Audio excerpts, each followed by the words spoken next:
बिस्मिल्लाहिर्रहमानिर्रहीम। मैं आज अपने शहर के लोगों को कुछ सच्चाई से सामना करवाना चाहता हूँ। हमारे शहर में सोलार सिस्टम को लेकर के एक हवा बना हुआ है और हमारे माजी आमदार शेख आसिफ साहब ये कहते हैं कि मैंने किसी भी मस्जिद वालों से एक भी पेपर नहीं लिया और सोलार सिस्टम लगा दिया। जो बहुत ज़्यादा मेरे पास मालूमात नहीं रहती है आसिफ भाई के मुकाबले में जो वो कहते, फिर भी जो छोटी मोटी है मैं शहरियान के सामने अपनी बात रखना चाहता हूँ। गवर्नमेंट की कोई भी स्कीम हो, चाहे वो राज्य की हो या केंद्र के सरकार की हो, वो स्कीम कारपोरेशन के थ्रू हर शहर में आती है या पीडब्ल्यूडी के थ्रू शहर में आती है। कोई पैसा ऐसी नहीं उठा के दे दिया जाता है कि जाओ मुफ्ती इस्माइल के लोग हैं तो तुम लगा लो, शेख आसिफ के लोग हैं तो तुम लगा लो। कोई भी स्कीम का पैसा आता है उसके लिए कारपोरेशन से एक एनओसी लेना पड़ती है, अगर कारपोरेशन के मार्फत काम हो रहा है तो, और नहीं तो पीडब्ल्यूडी से एक एनओसी लेना पड़ती है। हम कहीं भी घर का कोई काम हो, बांधकाम हो, इलेक्ट्रॉनिक काम हो, कहीं भी हम कोई भी काम सरकार का पैसा अगर लगाना है तो उस घर की केयर पट्टी या लाइट बिल या उतारा देना पड़ता है। उसके देने के बाद उस पर एनओसी कारपोरेशन या पीडब्ल्यूडी ऑफिस देता है। एक बात ये आसिफ साहब बोलते हैं कि मैं एक कागज़ नहीं लिया और सारी मस्जिदों में सोलार लगा दिया और मैं आगे भी लगा हुआ।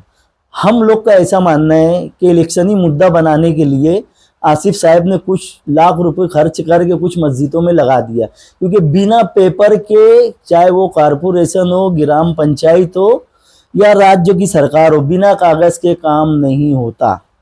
दूसरी एक बात, आसिफ साहब ने इस्लामपुरे के उनके जलसे से कहा कि मैं एक मैनिफेस्टो से, मेरा जो मैनिफेस्टो है, मैं यहाँ एक बात कहना चाहता हूँ, 12 लूम से 24 लूम वालों को मैं फ्री में सोलार लगा करके दूंगा। और जब इन्होंने मस्जिदों में सोलार लगाया तो एक बात और ये कही कि एमएलए मुफ्ती इस्माइल कासमी साहब को मालूमात कम है, इनको नॉलेज नहीं है, और मुझको बहुत नॉलेज है। आज मैं शहरियान के सामने ये बात लाना चाहता हूँ कि मेरे पास ये जीआर की कॉफ़ी है, 3 अक्टूबर की ये गवर्नमेंट की जीआर की कॉफ़ी है, 3 अक्टूबर। मैं मीडिया वालों को भी ये जीआर की कॉफ़ी देना चाहता हूँ। 3 अक्टूबर की ये कॉफ़ी है जो महाराष्ट्र गवर्नमेंट की है। शेख आसिफ साहब ये बताते हैं कि मैं फ्री में लगा हुआ, मुझे बहुत समझता है, मैं कानून बना हुआ। शेख आसिफ साहब 3 अक्टूबर को महाराष्ट्र गवर्नमेंट का जीआर रिलीज हो चुका है। कानून बनाने की ज़रूरत क्या है? तुम क्यों शहर वालों की दिशा भूल करने की कोशिश कर रहे हो? और ये जो महाराष्ट्र गवर्नमेंट की स्कीम है, कोई एक मालेगांव के लिए नहीं है, ये पूरे महाराष्ट्र के लिए है। और इस बात को अगर कोई झुटलाता है, अभी मैं शॉर्ट में कर रहा हूँ कि वीडियो बहुत बड़ी ना हो जाए, अगर इसको कोई बोला कि गलत है तो मैं आगे उसका भी जवाब इंशाल्लाह देने वाला हूँ। इसके अंदर ऐसा है कि महाराष्ट्र गवर्नमेंट की तरफ से नागपुर में एक ऑफिस है जो सिर्फ वो सोलार सिस्टम के लिए रहेगा।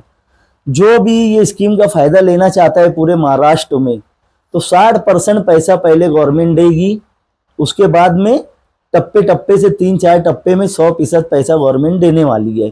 ये सच्चाई है जो मैं चाहता था कि इलेक्शनी मुद्दा ना बने, बुनकरों के सामने ये बात आए और शहर की आवाम के सामने ये सच्चाई आए। लोग इलेक्शन जीतने के लिए क्या क्या हरबे इस्तेमाल कर रहे हैं, बिना कागज़ के कोई गवर्नमेंट का पैसा कहीं लग नहीं सकता। ये शहरियों को बेवकूफ़ बनाने का काम कर रहे हैं। और मुफ्ती इस्माइल जब बोले थे ये बात एमएलए साहब ने कि ऐसा कोई जीआर नहीं है, अल्हम्दुलिल्लाह जब उस वक्त तो ऐसा कोई जीआर नहीं था। 3 अक्टूबर का ये जीआर है जो मैं आपको बता रहा हूँ पूरे शहर के लोगों को। इस बात को समझिए आप लोग, शहर के लोग। और अगर कोई बेवकूफ़ बनाने की कोशिश कर रहा है तो बिल्कुल आप लोग जागरूक रहिए, और जो सच है, जो हक है, हम मीडिया के जरिए आप तक पहुंचा रहे हैं। मीडिया के नुमाइंदों को भी हम ये जीआर की कॉफ़ी देंगे, जिनको मराठी समझता है वो अच्छे ढंग से पढ़ लीजिए। शेख आसिफ साहब जो कह रहे हैं कि तुम मुझे चुन करके दो, मैं चुन करके जाऊँगा तो मैं कानून बनाऊँगा। शेख आसिफ साहब, आप शहर वालों की दिशा भूल मत कीजिए। 3 अक्टूबर 2024 को कानून बन चुका है, ये गवर्नमेंट का जीआर है। ऑनलाइन भी शहर के लोग जा करके गवर्नमेंट की साइट पे देख सकते हैं।